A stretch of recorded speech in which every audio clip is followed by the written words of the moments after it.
भगवते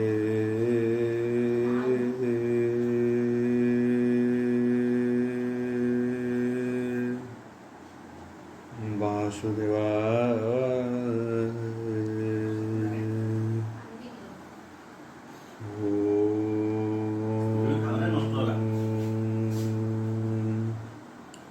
नमो भगवते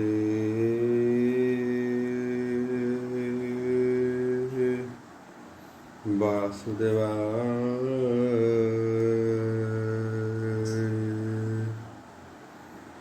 ओम नमो भगवते वासुदेवाय। यदा मंगलाचरणं वागीशायस्य वदने लक्ष्येषु च वक्ष्यसि यस्य हृदये वसति तन्नृसिंहं भजे विश्वसर्वदिवा लक्षणं श्रीकृष्णाख्य परध्याम जगध्याम नमामि तत् माधव माधव वश्च सर्वसिद्धिविनायते वन्दे परस्परत्यं परस्परं प्रियलोकं मूकं करोति वाचालं पङ्गुं लङ्घयते गिरिं यत्कृपातमः वन्दे परमानन्दो माधव जो ब्राह्मण रुद्रेण तु स्तुतन्ति दैवस्तव देवसंगपद पश्यन्ति जो समज्ञा ध्यान वसते गदगदे मनसा पश्यन्ति जो योगिना यशन्ते न बुद्धिसुरासुरगण देवाय स्तुते नमः नारायणं नमस्कृत्यं नरचैव नरोत्तमो देवी सरस्वती व्यासं ततो जयमुदीरयं निर्गलं कल्पितं फलविमुखाभिद्रव्ययुक्तं पिबतं भागवतं रसमालयं प्रभु। एकादश अध्याय एकादश स्कंद एकादश अध्याय बोल प्रणवार हरि बोल बोलंती प्रभु चक्रपाणी शुण उद्धव साधु बाणी तू अटु भकत प्रधान तोते प्रसन्न मोर मन जेते कहली धर्म तते आगम निगम उकते से धर्म दृढ़ करी मने साधन कर सावधाने जे वर्ण धर्म कुल धर्म जे विधि आचहर आश्रम कर्म करिव काम तेजी स्वाकामे मोर पादे भजी जीव को दया शुद्ध चिते मोर गहन ए जगते आरंभ मान विपर्जय सर्वविकार मायामय स्वपने नाना उपभोगे से जेने आत्मा रसंजोगे मन सत्य प्राय ताहा दुष्ट दृष्टि श्रवणे सर्वमाया जेते देख नाना रंगे विफल हेला निद्रा भंगे ए माया त्रिगुण जंत्रित ब्रह्मादि पंचहम जगत एणु प्रवृत्ति धर्म एड़ी निर्वृत्ति मध्य चित्त बढ़ी साधु संगमे सेवा को धरी धर्म साधिव शिक्षा करी जानिले तत्व उपदेशे केवे करिव कर्म न्यासे जे अबा कर्म करषण मते करिव समर्पण जम नियम हबेनि पदे यत्ने श्राद्धिव यथा चिते सेविव साधु संग जन मोर चरणे जार मन आसुत कलत्र धन प्राण जे मते करे हे समर्पण हेमंते गुरु सेवा करी चिते मोहर रूप धरी ते जीव मोर अहंकार मध्य मत्स्यर जे विकार सुहृद भाव सर्वभूते निर्मल दया शुद्ध चिते ज्ञान अभ्यासे हे अविरत चंचल नक हरिव चित समात दृष्टि सत्यभमा सत्यभाषा एणे करिव नित्य आशा तारा तनय गुह क्षेत्रे स्वजन बांधव जे मित्रे संपद विपद संचये धरिव उदासीन देहे আকাশ যেনে হে সর্বশূন্য, সে রূপে হই উদাসীন। বিমুক্ত বন্ধ মহাশয়, সর্ব দেখিব মায়াময়। কেবে হু নহি অভিমানী, আত্মা পরতে হে তত্ত্বজ্ঞানী। আত্মাକୁ ଦେଖି ଥିବ ଭିନ୍ନ, କଣ୍ଠେ ଯେ ସନେ ହେ ହୁତାସନ। ଏ ରୂପେ ଆତ୍ମା ନିର୍ବିକାର, ଏ ଦେହ ଗୁଣରୁ ବାହାର।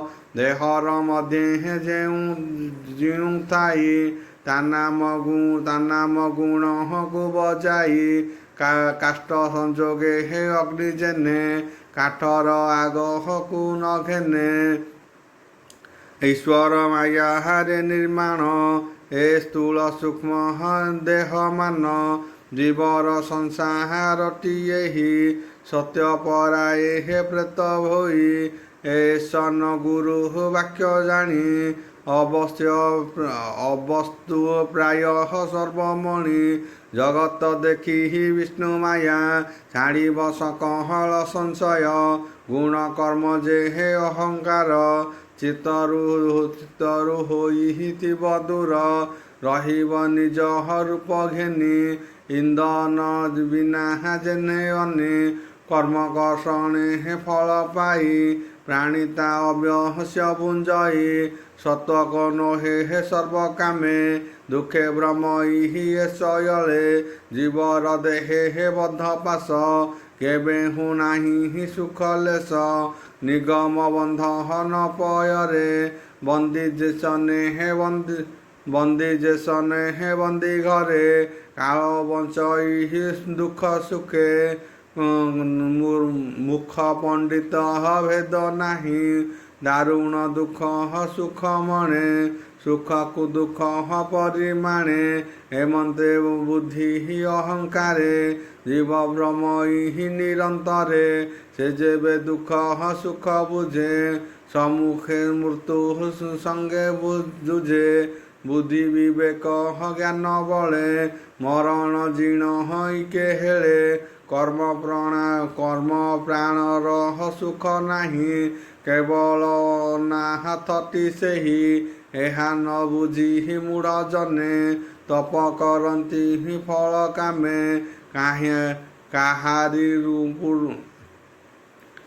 କାହାରି ପୂର୍ବ ପୁଣ୍ୟ ଫଳେ, ଯଦ୍ୟପ ଅର୍ଥ କାମ ମେଳେ। ତେବେ ହୁ ଦୁଃଖ ନାହିଁ ଶେଷ, ଭୁଞ୍ଜଇ ଲଭେ ହେ ବହୁ କେଶ। ଯାହାକୁ ବାନ୍ଧି ନେଇଥବେ, ଶ୍ମଶାନେ ଶିର ଛେଦ ଅର୍ଥେ। ତାହାର ଯେତେ କାମ ଅର୍ଥ, ତୋଷିଣ ନୁହନ୍ତି ସମର୍ଥ। ସଂସାରେ ଦେଖ ଗୁଣ ଯେତେ, ବିଚାରେ ଦୁଃଖ ସମସ୍ତେ। ମାନ ମତ୍ସର ଗର୍ବ ଲୋଭ, ବିନାଶ ଅପହଚୟ ଭାବ। ଏ ସର୍ବ ଦୁଃଖର କାରଣ, ଉଦ୍ଧବ ଏହା ପରିମାଣ। କର୍ମର ଫଳ ନାନା ଗତି, ଗୁଣ ତୁ ଏବେ ଦେଇ ମତି। ବିବିଧ ବିଧି ନାନା ଦାନ, ଯଜ୍ଞେ ଦେବତା ଆରାଧନ। ସେ ପୁଣ୍ୟ ବଳେ ସ୍ୱର୍ଗେ ଥାଇ, ଭୁଞ୍ଜଇ ଦିବ୍ୟ ଦେହ ବହି। ନାନା ପ୍ରକାରେ ସୁଖ ଯେତେ, ଭୋଗ କରଇ ଦେବ ମତେ। କର୍ମ ନିର୍ମିତ ପୁଣ୍ୟ ରଥେ, ଫଳ ଭୁଞ୍ଜଇ ସ୍ୱର୍ଗ ପଥେ। ଗନ୍ଧର୍ବ କିନ୍ନର ଯୁବତୀ, ରଥ ପାରୁଷ ପନ୍ତି। ବିବିଧ ନୃତ୍ୟ ଗୀତ ମାନ, କରି ତୋଷନ୍ତି ତାର ମନ। ଦିବ୍ୟ ଯୁବତୀ ଗଣ ସଙ୍ଗେ, ବିମାନେ ରମେ ନାନା ରଙ୍ଗେ। କ୍ଷୁଦ୍ର କିଙ୍କଣୀ ନାଦ ଧୀରେ, ଲଳିତ ମଙ୍ଗଳ ମଧୁରେ। ଯାବତ ଧର୍ମ ଫଳ ପୂର୍ବେ, ତାବତ ସ୍ୱର୍ଗ ଭୋଗ କରେ। ପୁଣ ପଡ଼ଇ କର୍ମ କ୍ଷୟେ, ସଂସାରେ ବିଷ୍ଣୁ ମାୟାମୟେ। ଏଣୁ ଅର୍ଜିତ କର୍ମ কর্ম পাকে জীব ভ্রম ইহি দুঃখ সুখে অসাধু সঙ্গে যেতে ভাব উদ্ধবে কহন্তি মাধব সুকর্মে সাধু সঙ্গ পাই কুকর্মে অসাধু মিলয়ে পূর্বে বিপাক কর্ম দোষে অসাধু সঙ্গ মেল ফাঁসে অধর্ম বঢ়ে দিনু দিন নিরতে কুসঙ্গ মিলনে সত্য উত্তম সত্য মৌন শুচি দয়া যশ লজ্জা বুদ্ধি ক্রিয়া সর্বত্র ক্ষমা সমদম ইন্দ্রিয় ভোগ্য হদি উত্তম গুণে যেতে কহ প্রাণ থাନ୍ତି অসঙ্গ সঙ্গে হে নাশ যাନ୍ତି স্ত্রী লম্পট কামযুত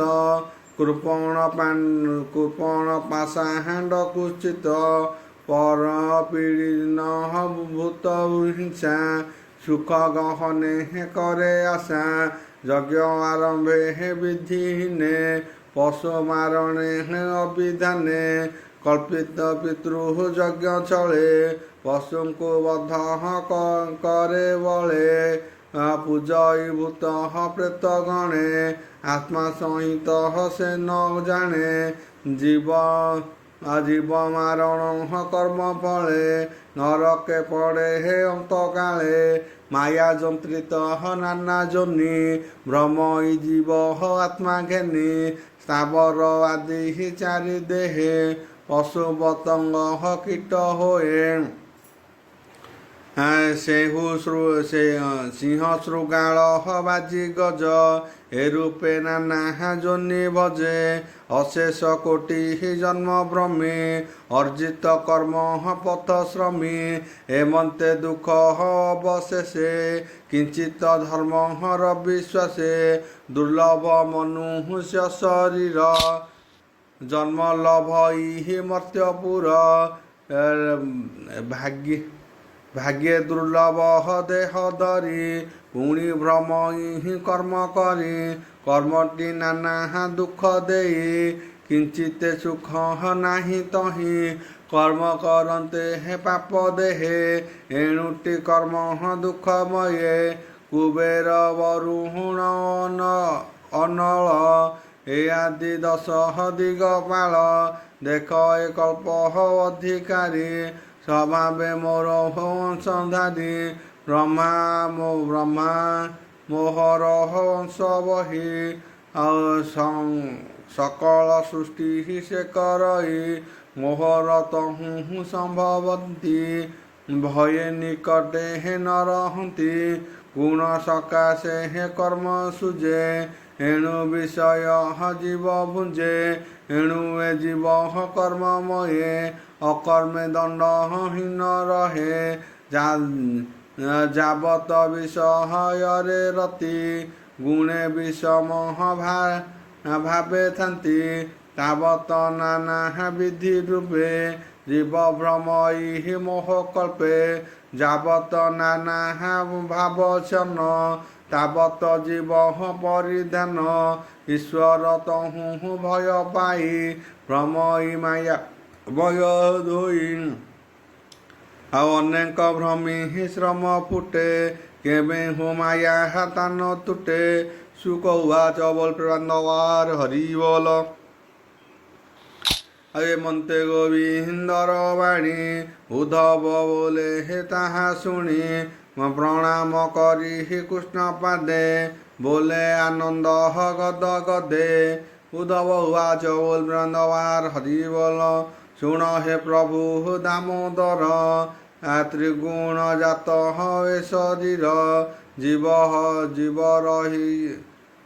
ଜୀବ ରହିଛି ଦେହ ମଧ୍ୟେ ନିର୍ଲିପ୍ତ ପରମ ଆନନ୍ଦେ ଗୁଣ ବନ୍ଧନ ନାହିଁ ତାର ସ୍ୱଭାବେ ନିତ୍ୟ ନିରାକାର ତାର ବନ୍ଧନ ତିନି ଗୁଣେ ତୁ ନାଥ ବୋଲୁ କି କାରଣେ କେମନ୍ତେ ନୋହେ ତା ବନ୍ଧନ କହ ହେ ଦେବ କି ନନ୍ଦନ କେ ରୂପେ ଥାଇ ଅନ୍ତର୍ଗତେ ସଂସାରେ ବିହରେ କେମତେ କେତେ ଲକ୍ଷଣ ତାହା ଜାଣି କେମନ୍ତେ ଭୁଞ୍ଜେ ହେ ଅନ୍ନ ପାଣି କେରୂପେ ପ୍ରଚହରଇ ଜନେ ଆସନ ଶୟନ ଭୋଜନେ ନିଶ୍ଚଳେ ବସେ ହେ କେଉଁ ସ୍ଥାନେ କହ କେଶନ ତୋଷ ମନେ ତୁ ନାଥ ମୋର ପ୍ରାଣପତି ଦାସ ବଚଳ ଦାସରଥୀ ଆଉ ଅଦ୍ଭୁତ ଅଚ୍ୟୁତ ଅନହନ୍ତ ମୁରାରୀ ବଳେ କେ ପାରେ ହେ ତତେ ଧରି ସଂସାର ବନ୍ଧ ମୁଖ୍ୟ ଦୁଇ କେମନ୍ତେ କପେ ହେ ତାର ଦେହି ଏକ ଅନ୍ନ କେ ହେ ଅବା କେତେ କହ ଗୋବିନ୍ଦ ସୁଧ ଚିତେ ମୋହର ଚିତ ଭ୍ରମୁ ଯେଉଁ କହିଲି ତୋହର ଅଗ୍ରତେ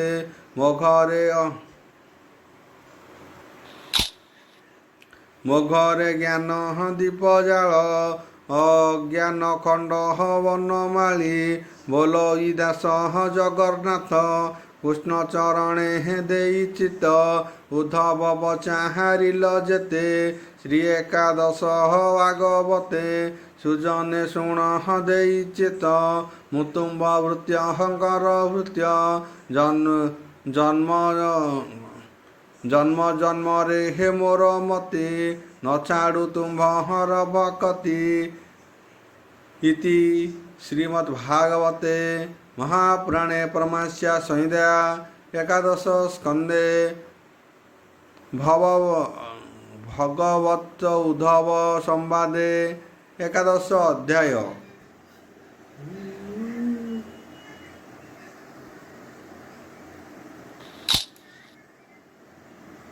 ଦ୍ୱାଦଶ ଅଧ୍ୟାୟ ଏକାଦଶ ସ୍କନ୍ଧ ଦ୍ୱାଦଶ ଅଧ୍ୟାୟ ବୋଲ ବ୍ରହ୍ମାଣ୍ଡ ବାର ହରି ବୋଲ ଆଶୁଣୀଣ ଉଦ୍ଧବ ବଚନ ବୋଲନ୍ତି ଶ୍ରୀ ମଧୁସୂଦନ ଭଗବାନ ଉବାଚ ତୁ ଯାହା କଲୁ ହେ ପ୍ରସନ୍ନ ଜୀବ ଆତ୍ମାର ତତ୍ତ୍ୱ ଜ୍ଞାନ ଜୀବର ବନ୍ଧ ମୋକ୍ଷ ବେନି ବିଚାରୁ ଯେତେ ହେ ଶାସ୍ତ୍ର ଜ୍ଞାନୀ କେହି ନ ପାରନ୍ତି ତାର ଅନ୍ତ ତେଣୁ ସେ ବୋଲାହାନ୍ତି ଅନନ୍ତ ନିର୍ଗୁଣେ ବନ୍ଧ ମୁଖ୍ୟ ହୋଇ ଯେଣୁ ସେ ଗୁଣ ମାୟାମୟୀ ବସ୍ତୁ ବିଚାରେ ହେ ବନ୍ଧ ମୁଖେ ଜୀବକୁ ନ ଲାହାଗେ ପ୍ରତ୍ୟକ୍ଷେ ଜନ୍ମ ମରଣ ଶୋକ ମୋହେ ସୁଖ ଦୁଃଖ ଆହାଦି ସଂଶये ଓಂ ଭୁର୍ଭୁବସ୍ୱଃ ତସ୍ୟ ବିଦୁର୍ବରେଣ୍ୟଂ ଭର୍ଗୋଦେବ ସ୍ୱାଧୀମୟୀ ଦେଓ ୟୋ ନ ପ୍ରଚୋଦୟାତ୍ ଶାନ୍ତି ଶାନ୍ତି ପୃଥିବୀ ଶାନ୍ତି ମାଲମୂଳ ଅଛି।